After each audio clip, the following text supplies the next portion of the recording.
Salut, dans cette vidéo, je vais te parler de la promesse thérapeutique et de la promesse en marketing. Avant de commencer, si tu regardes sur YouTube, je t'invite à t'abonner à cette chaîne, cliquer sur le petit pouce bleu et puis à activer les notifications pour recevoir tous les conseils qui vont t'aider à développer ton activité. Donc, promesse marketing, promesse thérapeutique, comment trouver l'équilibre. Je te dis à tout de suite après le jingle.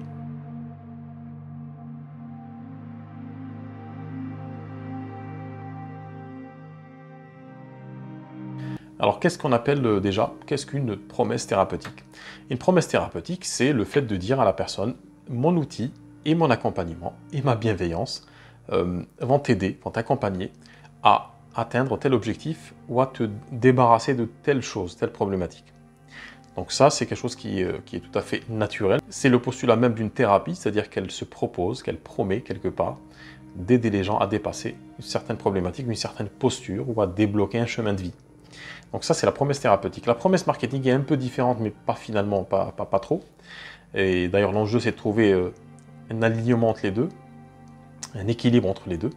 La promesse marketing, c'est dans ta communication, dans ta façon de te rendre visible, de te permettre finalement de te donner cette autorisation, de dire aux personnes, mon outil thérapeutique ou mes offres sont faites pour te permettre d'atteindre ton objectif. Alors, il y a toujours de la friction quand on fait ça, en termes de communication, et non pas en termes de thérapeutique, parce que quand je pose la question aux thérapeutes, qui parfois ont le doute, je leur dis, est-ce que finalement, est-ce que tu penses que est-ce que tu as du résultat? Ils me disent, oui, j'ai du résultat. Est-ce que tu penses que tu es une thérapeute ou un thérapeute formé, bien formé? Oui, je suis formé, bien formé, donc formé et j'ai des résultats. Donc, la promesse thérapeutique est là, elle est validée. Par contre, quand on vient à communiquer, quand on cherche à avoir de la visibilité, c'est là où on commence un petit peu à paniquer. Quand je dis à la personne, par exemple, est-ce que tu peux dire dans ta communication, par exemple, j'accompagne tel ou tel profil de personne, telle ou telle personne à atteindre X objectif. Et là, c'est un peu plus dur pour eux ou pour elles, ces personnes, parce qu'elles vont se dire, je ne peux pas promettre ça parce que j'ai l'impression de mentir. Pourquoi? Parce que je ne peux pas garantir de résultat. Et en fait, c'est pas le sujet, finalement. C'est pas de ça dont on parle quand on vient à communiquer. Alors, le résultat, c'est très important, mais on ne parle pas finalement de l'obligation. Parce qu'en tant que thérapeute, que ce soit dans la thérapie, dans l'exercice de la thérapie en elle-même, ou dans l'exercice de communication, de marketing ou de visibilité, l'enjeu, c'est quoi? L'enjeu, c'est de permettre aux personnes qui nous écoutent et qu'on aimerait accompagner à avoir toutes les cartes en main, avec toutes les ressources qu'elles ont déjà. Le thérapeute ne crée pas les ressources chez les gens. Les gens ont naturellement, humainement ces ressources-là. Et donc le thérapeute est là comme une étincelle qui va allumer ce feu-là. Mais il faut quand même une étincelle. Il faut cet accompagnement pour arriver à ce résultat-là de manière un peu plus rapide et un peu moins douloureuse, un peu plus indolore. C'est le postulat même de la thérapie brève. Faire vite et faire bien. Et faire dans le pérenne. Donc aujourd'hui, comment trouver cet équilibre entre cette promesse-là thérapeutique que tu as naturellement intégrée dans ton cursus et puis dans ton expérience, tu sais que ta thérapie, ton outil thérapeutique est efficace, et puis comment trouver cet équilibre avec cette promesse marketing que tu es censé faire quand tu veux attirer les gens vers toi. Alors, la première chose qui me vient à l'esprit, c'est de me dire, en tant que thérapeute, qu'est-ce que je peux promettre finalement? Quelle est cette promesse qui ne contredit ni la promesse thérapeutique, ni la promesse marketing de visibilité? Et c'est une question qui est importante. Aujourd'hui, c'est important que tu te poses cette question-là. Je ne sais pas si c'est le cas ou pas. Dis-moi d'ailleurs en commentaire si c'est quelque chose qui te traverse l'esprit de temps à autre ou pas. Ou si c'est quelque chose qui te traverse le cœur. Parce que souvent, ce sont des choses qui ne s'expriment pas de manière raisonnée, de manière intellectuelle, mais de manière très émotionnelle. C'est du ressenti. On se sent parfois mal à l'aise quand quand on s'exprime sur sa thérapie. Alors, on s'exprime par les actes dans la thérapie en elle-même, en séance, et on est complètement à l'aise, donc on n'a pas de problème avec ça. Par contre, quand on vient à communiquer, à rendre visible, si tu veux, à publier, rendre public ce qu'on fait, ou ce qu'on veut faire, ou ce qu'on veut que les gens pensent qu'on fait, c'est là où il y a de la friction, où il y a quelque chose d'émotionnellement un peu... On sent quand même un malaise. Alors, quelle est la limite justement de cette promesse-là? Quelles sont tes limites? Aujourd'hui, je vais partager avec toi 3 limites. La première limite, c'est le résultat, bien entendu. Donc si aujourd'hui tu as des résultats dans ta façon de travailler, dans ton accompagnement, si tu as du résultat, ça veut dire que tu peux te permettre de promettre, pas forcément monts et merveilles, pas des miracles, pas de déplacer des montagnes, mais tu peux promettre une promesse viable et, j'allais dire, statistiquement viable. C'est-à-dire que si tu sais que ton outil thérapeutique aujourd'hui, par exemple, si tu fais de l'hypnose ou si tu fais de la méditation, si tu fais du yoga, et que tu sais que tu sais que quand la personne vient en consultation, à la sortie de consultation, tu sais que d'une manière ou d'une autre, il en ressort quelque chose de positif, tu peux commencer déjà à promettre certaines choses. Deuxième limite, c'est la thérapie en elle-même. Est-ce que ta thérapie, est-ce que l'outil thérapeutique dont tu disposes, ou les outils dont tu disposes, de manière séparée, isolée ou en même temps, parce que parfois, quand on a, et c'est souvent le cas, quand on a plusieurs outils thérapeutiques, donc il y a un enchevêtrement de ces outils-là, est-ce que ces outils-là te permettent concrètement, empiriquement, et puis est-ce que c'est prouvé dans la pratique, sur des milliers, des centaines ou des milliers de personnes, ou des dizaines de milliers de personnes qui pratiquent déjà cet outil-là, est-ce qu'on a des résultats quantifiables, mesurables?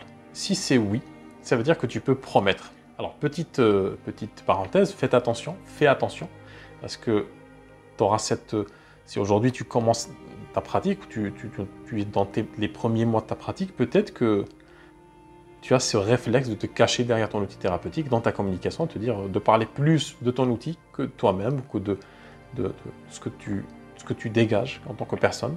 Et ça, c'est important, ce positionnement personnel que tu as dans ton activité.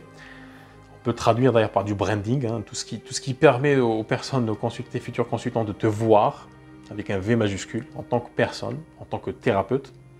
Donc aujourd'hui, c'est important que tu fasses attention à ne pas te cacher derrière cet outil. Comment?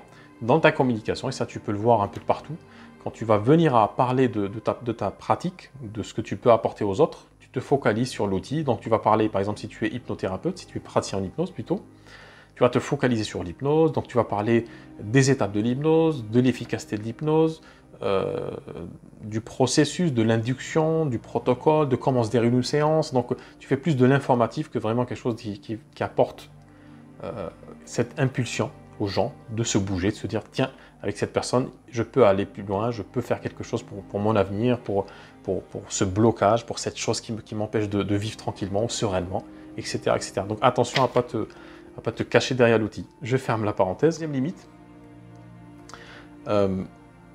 quelles sont les implications pour toi et pour les personnes que tu accompagnes? L'implication pour toi, je pense tu l'as comprise. Quand tu es thérapeute aujourd'hui, tu t'engages sur une démarche, non pas sur un résultat. Le résultat est une conséquence de cette démarche-là. Donc tu t'engages sur une démarche, c'est-à-dire tu montres exactement qui tu es, où tu vas et avec quoi tu vas aller dans cette direction-là. C'est la même direction que celle de ton consultant. Si une personne aujourd'hui vient te voir, vient à toi, en comprenant parfaitement, réellement, quelle est ta posture, ta position, quel type de personne tu es, quel type d'outil tu disposes et comment tu manies cet outil-là. Est-ce qu'il y a de la cohérence? Donc, on voit que tu es impliqué dans ton métier et ça, c'est hyper important, qu'on voit que tu es réellement impliqué dans ton métier. On voit que c'est pas quelque chose que il y a une passion derrière. Et cette passion, souvent, bon, ça, j'en parle très souvent dans mes vidéos, c'est une passion qui vient non pas de l'hypnose ou de la thérapie, enfin, l'hypnose ou de la sophrologie ou de la méditation. C'est pas ça, c'est qu'il y a un chemin qui a précédé tout ça, précédé l'outil. Il y a toujours un chemin avant l'outil et que tu as choisi cet outil-là pour rendre ce chemin beaucoup plus précis pour les autres, beaucoup plus enivrant, beaucoup plus stimulant, beaucoup plus vivant. Donc l'outil reste un outil et c'est important qu'on voit l'implication du thérapeute. Deuxième chose, au niveau de l'implication, tu ne peux pas finalement répondre à cette promesse, tu ne peux pas garantir cette promesse-là pour une raison très simple. C'est que si ton consultant n'est pas impliqué dans sa transformation, n'est pas impliqué dans la prise en charge même intérieure de son émotion, de son état émotionnel, de son problème, je ne dis pas qu'il doit être qu'il doit dominer complètement son problème, sinon il ne viendrait pas, mais qu'il ait quand même un minimum, vraiment un minimum, même infime, minimum sentiment d'engagement et d'implication. C'est-à-dire que et ça, c'est ta communication qui va faire en sorte que tu vas, comme on dit en hypnose, c'est-à-dire que tu vas calibrer, tu vas qualifier ces personnes en amont, pas après. C'est-à-dire pas après que cette personne vienne en cabinet et qu'elle se rende compte que ce n'était pas forcément la bonne démarche pour elle, ce n'était pas la bonne thérapie, ce n'était pas le bon moment. Ta façon de communiquer va faire en sorte que tu vas calibrer ces personnes et que tu vas être clivant dans ta communication. Tu ne vas pas être neutre, et il ne faut absolument pas être neutre, dans le sens où tu vas repousser certaines personnes qui ne sont pas peut-être dont l'outil thérapeutique n'est pas forcément intéressant pour elles, ou qui ne sont pas forcément au bon moment pour prendre cette décision de s'impliquer, mais tu vas au contraire attirer les personnes qui sont, voilà, tu vas cueillir ces fruits de cet arbre. Les fruits sont mûrs, ou peut-être que ces fruits vont tomber dans cette main, et cette main représenterait finalement toute cette main tendue, justement, dans ta communication à ces personnes-là qui sont mûres, parce que c'est pas, je le redis encore, c'est pas le thérapeute qui crée la thérapie, c'est pas le thérapeute qui crée le changement. La personne a toutes les ressources en elle-même pour faire ça.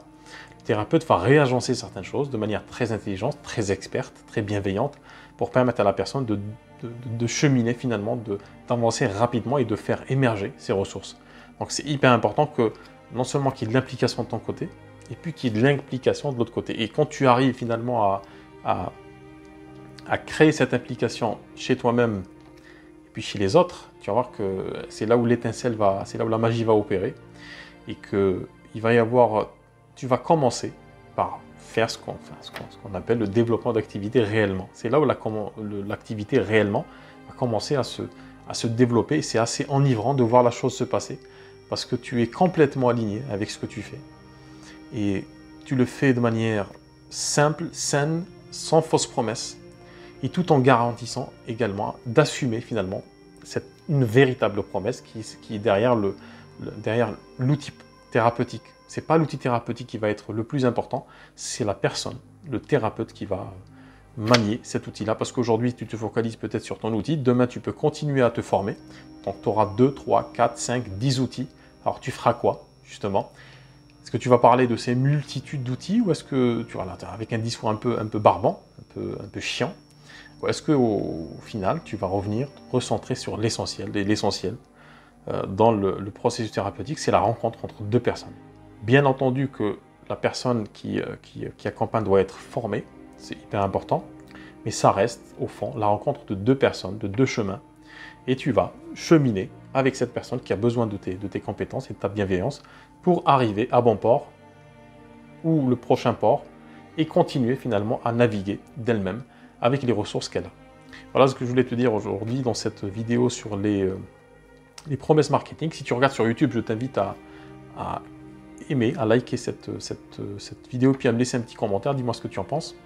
Avant de terminer, le programme Impact Illimité, donc programme d'accompagnement Impact Illimité qui se déroule sur 8 semaines, 2 mois, se promet justement, il y a une promesse, parce que je me mouille aussi la chemise, promettre de t'aider, t'accompagner, à clarifier ta communication, à la rendre alignée avec tes valeurs, pas les valeurs des autres, à être complètement toi-même, et à en faire de cette singularité une force, une véritable force pour créer cette connexion avec tes futurs consultants et pour développer ton activité complètement, sereinement et en kiffant réellement ce que tu fais. Donc si ça t'intéresse, il reste quelques places à pourvoir.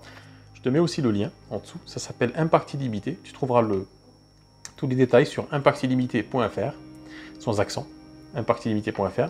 Et puis je te dis à très bientôt. Au revoir.